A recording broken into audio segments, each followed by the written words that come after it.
Assalamualaikum warahmatullahi wabarakatuh. Perkenalkan, saya Adian Aristia Anas, dosen program studi sarjana terapan D4 Teknik Mesin Produksi dan Perawatan jurusan Teknik Mesin Politeknik Negeri Sriwijaya. Pada kesempatan kali ini, saya akan menjelaskan salah satu mata kuliah yang saya ampu, yaitu mata kuliah Fisika Rekayasa. Mata kuliah ini diambil pada semester ganjil atau semester 1 program studi D4 Teknik Mesin Produksi dan Perawatan dengan bobot 2 SKS yang terdiri dari 1 SKS teori dan 1 SKS praktikum. Pada mata kuliah ini, mahasiswa akan belajar dasar atau basic science fisika, yaitu besaran dan satuan, vektor dan skalar, kinematika gerak, dinamika gaya, usaha energi dan daya, fluida statis dan fluida dinamis, suhu dan kalor, dasar kelistrikan, dan dasar getaran mekanis. Adapun capaian pembelajaran pada mata kuliah Fisika Rekayasa adalah mahasiswa mampu menegaskan konsep fisika terapan ke dalam proses rekayasa produksi dan perawatan mesin. Metode pembelajaran yang saya terapkan adalah 1. Ceramah, yang kedua diskusi, dan yang ketiga student center learning. Pada metode ceramah, kuliah dilakukan penyampaian materi secara langsung kepada mahasiswa di kelas. Yang kedua, pada metode diskusi, mahasiswa menyelesaikan tugas kelompok dan selanjutnya dipresentasikan di depan kelas. Tujuan metode diskusi ini adalah untuk meningkatkan kemampuan teamwork dan mahasiswa memiliki rasa percaya diri yang bagus dalam menyampaikan pendapat. Yang ketiga, pada metode STL atau Student Center Learning, mahasiswa lebih aktif dan mandiri dalam proses pembelajaran, di mana dosen berperan sebagai fasilitator yang membimbing, memberikan dukungan, dan memberikan panduan praktikum fisika rekayasa, bukan hanya menyampaikan materi di kelas. Selanjutnya, saya juga akan menerapkan strategi pembelajaran inovatif seperti penggunaan LMS atau Learning Management System, forum group discussion atau FGD, quiz online seperti quizizz.com, tugas individu, dan tugas kelompok. Tujuan penerapan strategi ini adalah untuk meningkatkan semangat belajar mahasiswa dan mengembangkan potensi yang mereka miliki sehingga tercipta lulusan yang unggul dan kompeten, baik soft skill dan hard skill, di dunia industri pada bidang ilmu teknik mesin, khususnya sarjana terapan D4 Teknik Mesin Produksi dan Perawatan. Berikut ini saya akan menampilkan video proses pembelajaran di kelas pada Prodi D4 Teknik Mesin Produksi dan Perawatan jurusan Teknik Mesin Politeknik Negeri Sriwijaya. Waalaikumsalam warahmatullahi wabarakatuh. Apa kabar semuanya? Kuliah hari ini adalah Fisika Rekayasa kelas 1 PPB program studi D4 Teknik Mesin Produksi dan Perawatan. Nah, ini semester 1 kita ada yang namanya basic science, seperti saya sampaikan di pertemuan pertama. Jadi basic science apa aja? Fisika matematika, ilmu terapan, basic science. Ini wajib dibentuk dan diselesaikan oleh mahasiswa semester 1 D3 maupun yang D4. Materi hari ini pertemuan ke-8 adalah kerja dan energi, ya, sesuai dengan RPS yang saya berikan di awal pertemuan. Jadi ke-8 ini kita akan mempelajari kerja dan energi. Sebelum kita lanjutkan materi kerja dan energi, mari kita review dulu pertemuan minggu lalu, yaitu minggu ke-7 ya. Minggu lalu kita belajar tentang dasar gaya dan penerapannya. Pertama, gaya kehidupan sehari-hari. Coba sebutkan penerapan gaya di kehidupan sehari-hari.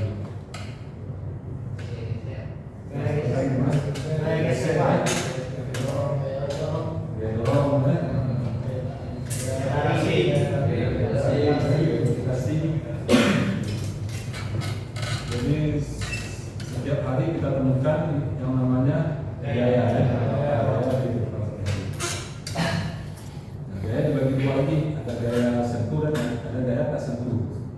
juga akan sebutkan ya, gaya sentuh, contohnya gaya dorong ya, saya dorong meja, dia kontak ya, persentuhan antara tangan saya dengan meja. Nah, gaya gesek juga saya dorong remote,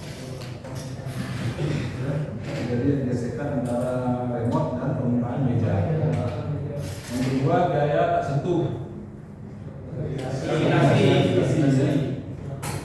Kasih gaya magnet, gaya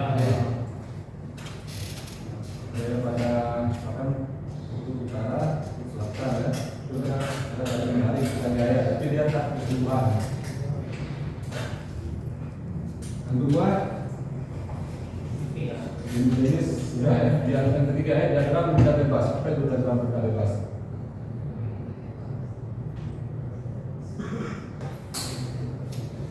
Bahasa Inggrisnya free body diagram atau FBD. Jadi minggu awal, minggu kelima kita sudah belajar tentang vektor dan skalar ya. Bab atau materi vektor dan skalar itu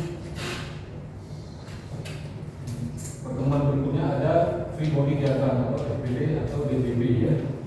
Free body diagram, free bebas, body benda ya, diagram.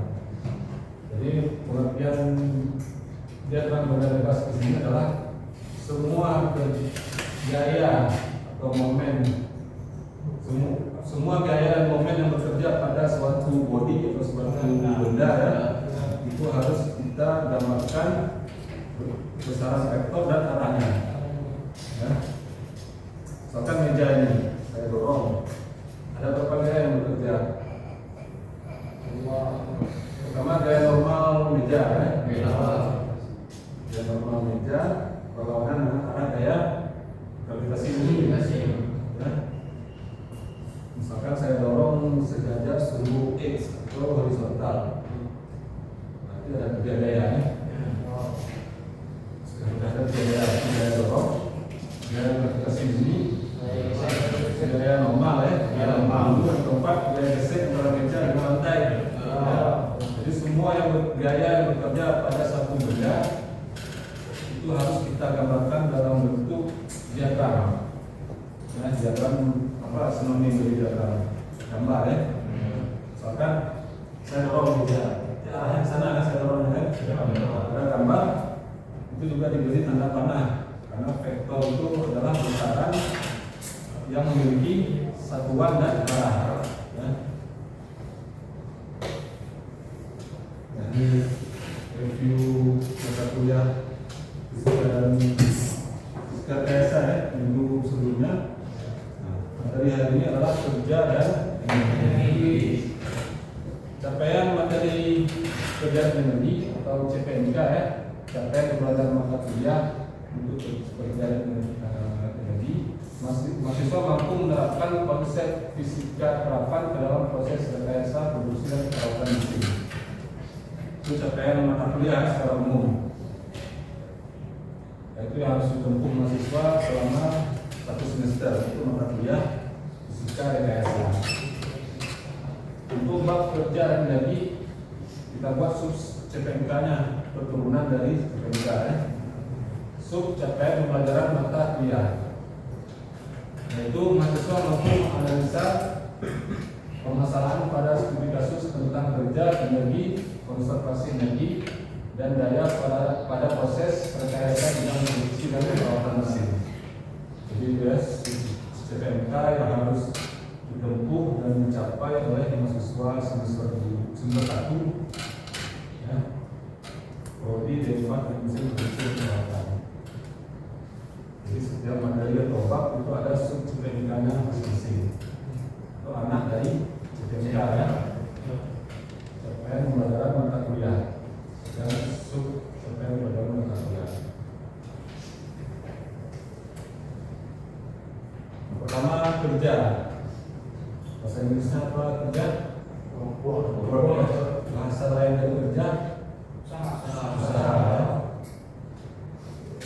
Jadi ada buku yang menulis bahasa work itu kerja.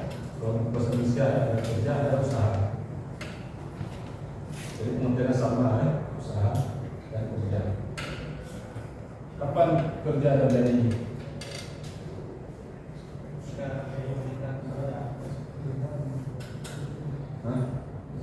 Kalau dari rumus itu we work ya, F force, V distance atau displacement ya.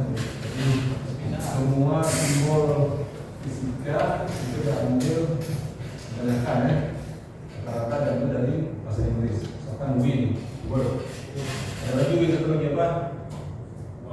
Berat. Apa lagi? Watt juga ya. Itu satuan. Bahkan 100 W dibaca 100 watt.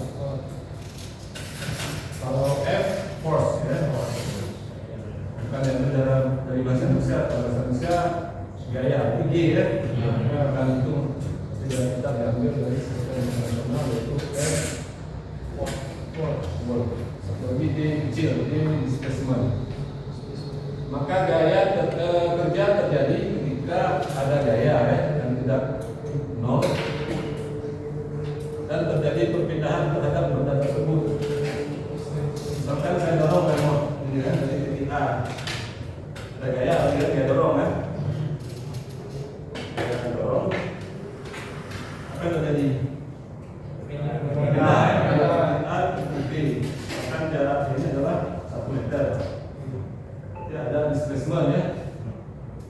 Kalau saya dorong remote sekuat tenaga tapi tidak berpindah, apa yang terjadi? Tidak ada displacement. Maka kerja atau usahanya adalah nol. Maka tidak ada usaha. Pengertian umum dalam kehidupan sehari-hari apa? Kita mendapat nilai A, berarti harus ada usaha. Usahanya apa? Kerja dan ada displacement ya, tadinya tidak mengerti jadi mengerti. Karena ada perpindahan ya, displacement. Juga dalam kuliah masuk kelas, kita masuk pintu belum paham misalkan tentang materi kinerja dan mimpi. Ada usaha belajar ya, membaca, membuat latihan soal, membuat soal, keluar dari kelas paham ya, KPM pelajaran kuliahnya ada.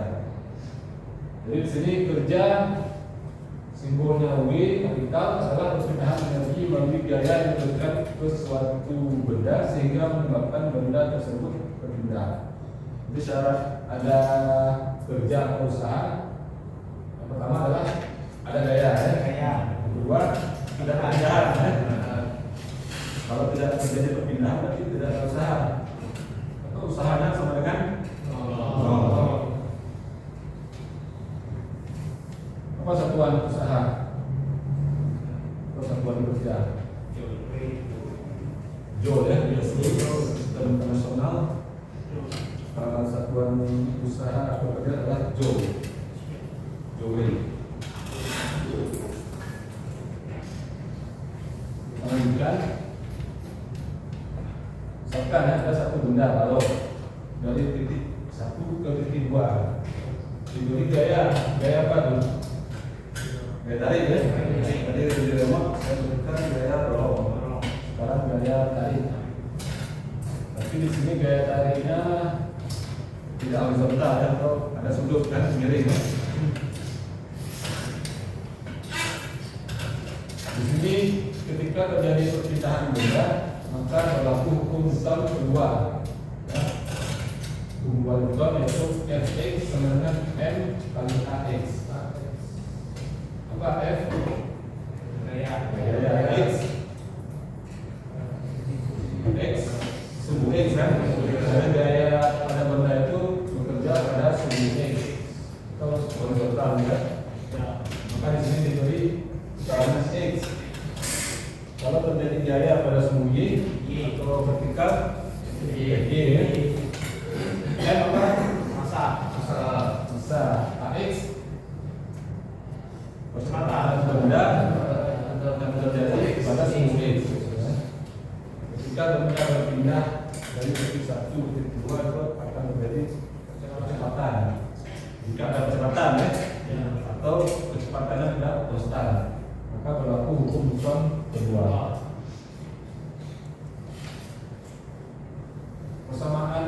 kinematika, V2 itu adalah V akhir benda. V2 ketika benda berada di titik 2 ya. V1 kecepatan benda, V di titik 1 ya, V awal. Maka rumus fisikanya adalah V2 kuadrat sama dengan V1 kuadrat tambah 2A kali G. A percepatan benda, B perpindahan benda ya. Jika di soal ditanyakan percepatan benda dari titik 1 ke titik 2, maka rumusnya adalah A sama dengan V2 kuadrat kurang V1 kuadrat dibagi dengan 2D. Tentunya rumus kerjanya adalah FHD sama dengan setengah M kali V2 kuadrat kurang V1 kuadrat. Maka di sini apa? Kalau dari slide sebelumnya apa nih? F kali D? Usaha. Nah, itu kan?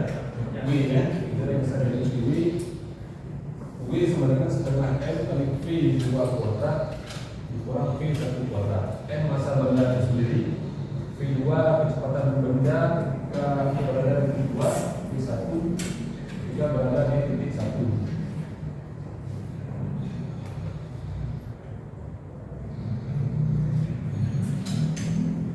Jika daya yang diberikan pada suatu benda konstan, apa pengertian konstan? Tidak berubah ya, serta 50 Newton sepanjang 1 meter misalkan ya. Maka W sama dengan F kali D. Jika gayanya ada sudut theta ya, dari sudut X, maka rumusnya adalah W sama dengan F kali cos theta kali D. Kosinus ya, kosinus. Nah, contoh ilustrasi gambar yang saya jelaskan tadi ya, di awal ya, dorong ada gaya dorong. Kerja atau usaha akan bernilai ya ketika terjadi perpindahan benda ya. Kalau meja buat tenaga itu tidak bergerak atau tidak ada perpindahan ya, maka usahanya adalah nol. Berikutnya energi. Ya, energi ada apa? Definisi energi apa saja? Energi kinetik, energi potensial ya, energi mekanik. Energi mekanik itu adalah penjumlahan energi kinetik dan energi potensial. Pertama, hukum konservasi energi. Coba Danda. Ya. Nah, coba Danda bacakan hukum konservasi energi. Hukum konservasi energi yaitu energi tidak dapat diciptakan dan tidak dapat dimusnahkan.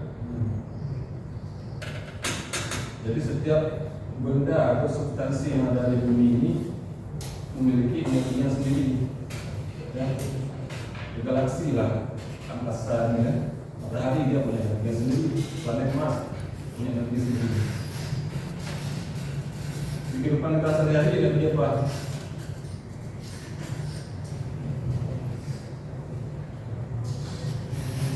Remote ini juga punya energi sendiri kan? Penerangan, ya. Ketika dari rumah menuju ke kampus untuk energi ya, pilihannya dua, energi dari sendiri apa energi pakai dari mekanik motor ya, yang gerak. Kalau energi itu sendiri jalan, ya.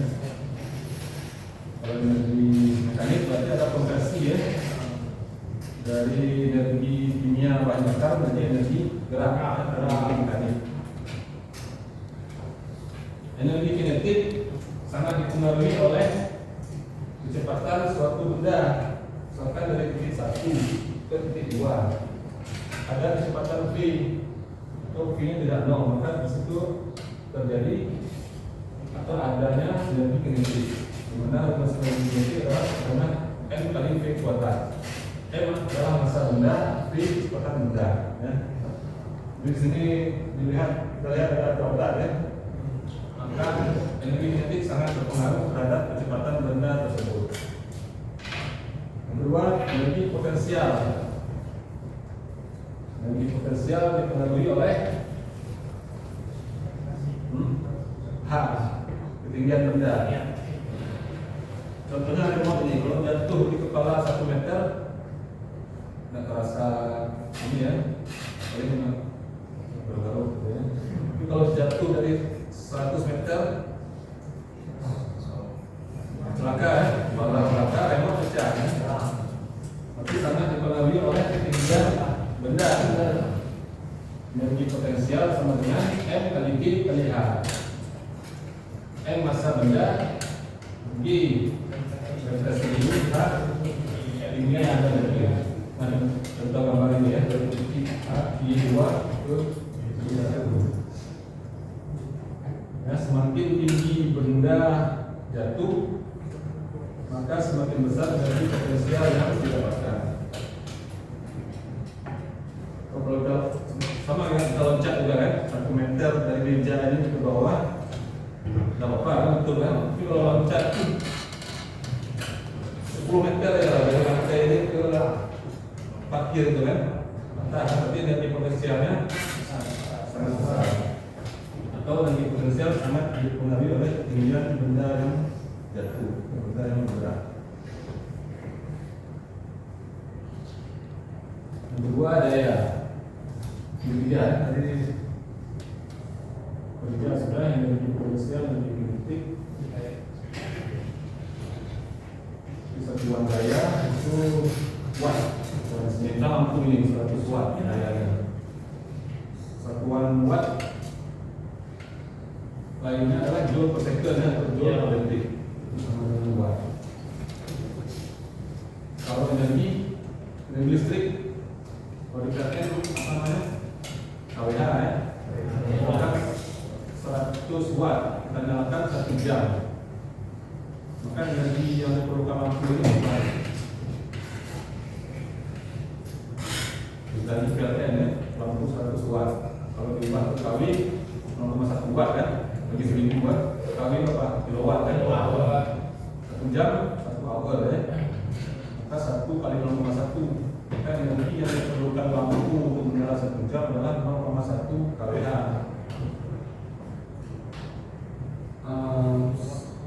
Nah ini sembari bab usaha dan energi, sama seperti usaha bekerja, energi kinetik, bekerja dan total mekanik ya. Energi kinetik dijumlahkan dengan energi potensial. Jadi di hukum konservasi energi itu tidak bisa kita ciptakan, harus kita ubah ya. Atau kita musnahkan, tapi bisa kita konversi. Sebenarnya energi bahan bakar, jadi energi gerak, jadi energi listrik di komponen konversi. Jadi bahan bakar energi kimia ya, kan? Kalau tidak ubah, ya seperti itu bahan bakar. Tapi kita perlu energi listrik bisa terang ya. Kita perlu mesin. Bicaranya apa? Ya BD ya, tenaga listrik, tenaga diesel, tenaga air, jadikan uap di boiler jadi uap tekanan tinggi ya, memutar turbin, maka itu PL. Listrik tenaga uap. Nah, berikutnya adalah tugas ya, pendalaman materi usaha dan daya. Saya berikan satu soal individu dikerjakan di rumah secara mandiri, atau boleh berdiskusi kelompok di rumah. Soalnya adalah pada gambar A dapat dilihat bahwa makil dengan massa 70 kg berlari dari lantai 2 menuju lantai 3 dengan cara memiliki tangga yang memiliki ketinggian 2,5 meter. Waktu yang diperlukan makil untuk mencapai ujung di lantai 3 adalah 20 detik. Terus berapa usaha yang dilakukan oleh makil? Saya jawab di kertas folio bergaris, tuliskan nama di pojok atas, nama pertama ya, kanan sebelah kanan, nama dan nama pokok mahasiswa. Saya selesaikan studi kasus case study soal ini.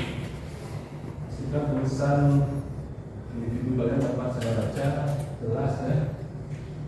Deadline pengumpulan itu minggu depan paling lambat hari hari Senin tanggal 5 Desember 2024 jam 12 siang.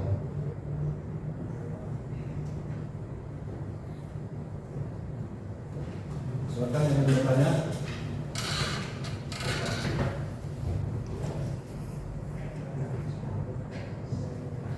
Pertanyaan? Jawab. Feedback dari mahasiswa ya, yaitu pertanyaan materi tentang kerja dan energi dari pertemuan 8 hari ini. Oke, untuk minggu depan ya, dari minggu ke-9 kita akan mempelajari kerja oleh biaya tugas, biaya observatif dan non observatif, alat dan mekanik, kerja pada sistem oleh biaya eksternal. Nah, ini lanjut dari materi hari ini ya. Oke, jika tidak ada pertanyaan, tadi ya. Pelajari lagi di rumah modul yang sudah saya bagikan, bahan ajar sudah saya bagikan, pelajari lagi. Latihan soal ada di halaman 54 ya, bab 8. Setelah itu kerjakan latihan soal case tadi ya. Memang satu soal, bukan yang depan.